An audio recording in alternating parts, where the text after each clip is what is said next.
بسم اللہ الرحمن الرحیم۔ دین کا علم سب سے زیادہ قیمتی ہے، لیکن ہر چیز کا اپنا بازار ہوتا ہے۔ کسی طالب علم کو ان کے استاد نے یقین دلا رکھا تھا کہ دنیا میں سب سے زیادہ بیش قیمت چیز علم دین ہے، اور اس کا ایک ایک مسئلہ ہزار لاکھوں روپوں سے زیادہ قیمتی ہے۔ ایک دن اس طالب علم کو اپنا ٹوٹا ہوا جوتا گھٹوانے کی ضرورت پڑی، یعنی کہ سلوانے کی ضرورت پڑی، تو وہ چمار موچی کے پاس گیا۔ جب مزدوری کی بات چیت ہوئی تو اس طالب علم نے کہا کہ میں تجھ کو دین کا ایک مسئلہ بتا دوں گا۔ تو اس نے پہلے تو مذاق سمجھا، لیکن جب اسے اندازہ ہوا کہ یہ مذاق نہیں کہہ رہا تو اس نے اپنی دکان سے اٹھا دیا۔ وہ اپنے استاد کے پاس آیا اور کہا کہ آپ تو کہتے تھے کہ دین کا ایک مسئلہ ہزار لاکھوں سے زیادہ قیمت کا ہوتا ہے۔ چمار تو اس کے بدلے جوتا گھاٹنے پر بھی تیار نہ ہوا، سینے پر بھی تیار نہ ہوا۔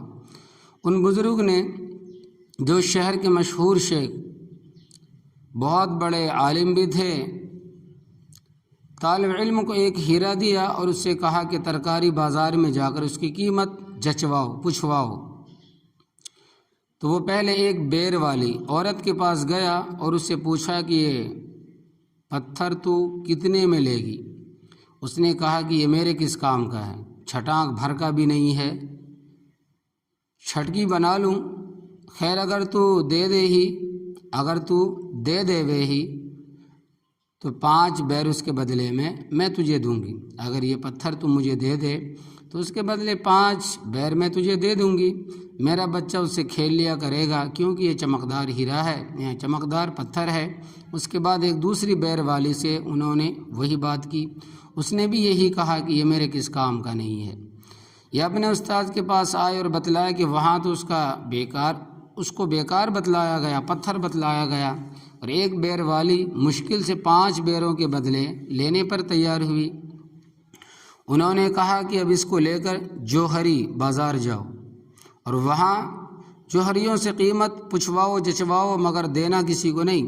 یہ گئے اور ایک جوہری کی دکان پر جا کر انہوں نے، یعنی سونار کی دکان پر جا کر انہوں نے وہ ہیرا دکھایا۔ دکاندار نے اس طالب علم کی صورت دیکھ کر پہلے تو اس کو چور سمجھا، لیکن جب یہ معلوم ہوا کہ فلاں بزرگ کا بھیجا ہوا ہے تو کہا یہ ہیرا ہم نہیں خرید سکتے، اس کو تو کوئی بادشاہ ہی خرید سکتا ہے۔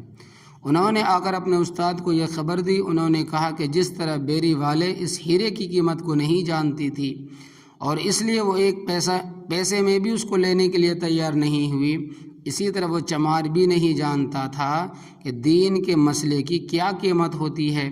غلطی تمہاری ہے کہ تم نے ناقدردان کو قدردان سمجھ لیا، تو یہ غلطی تمہاری ہے، اس لیے کہ جو دین کا علم ہے بہت قیمتی ہے۔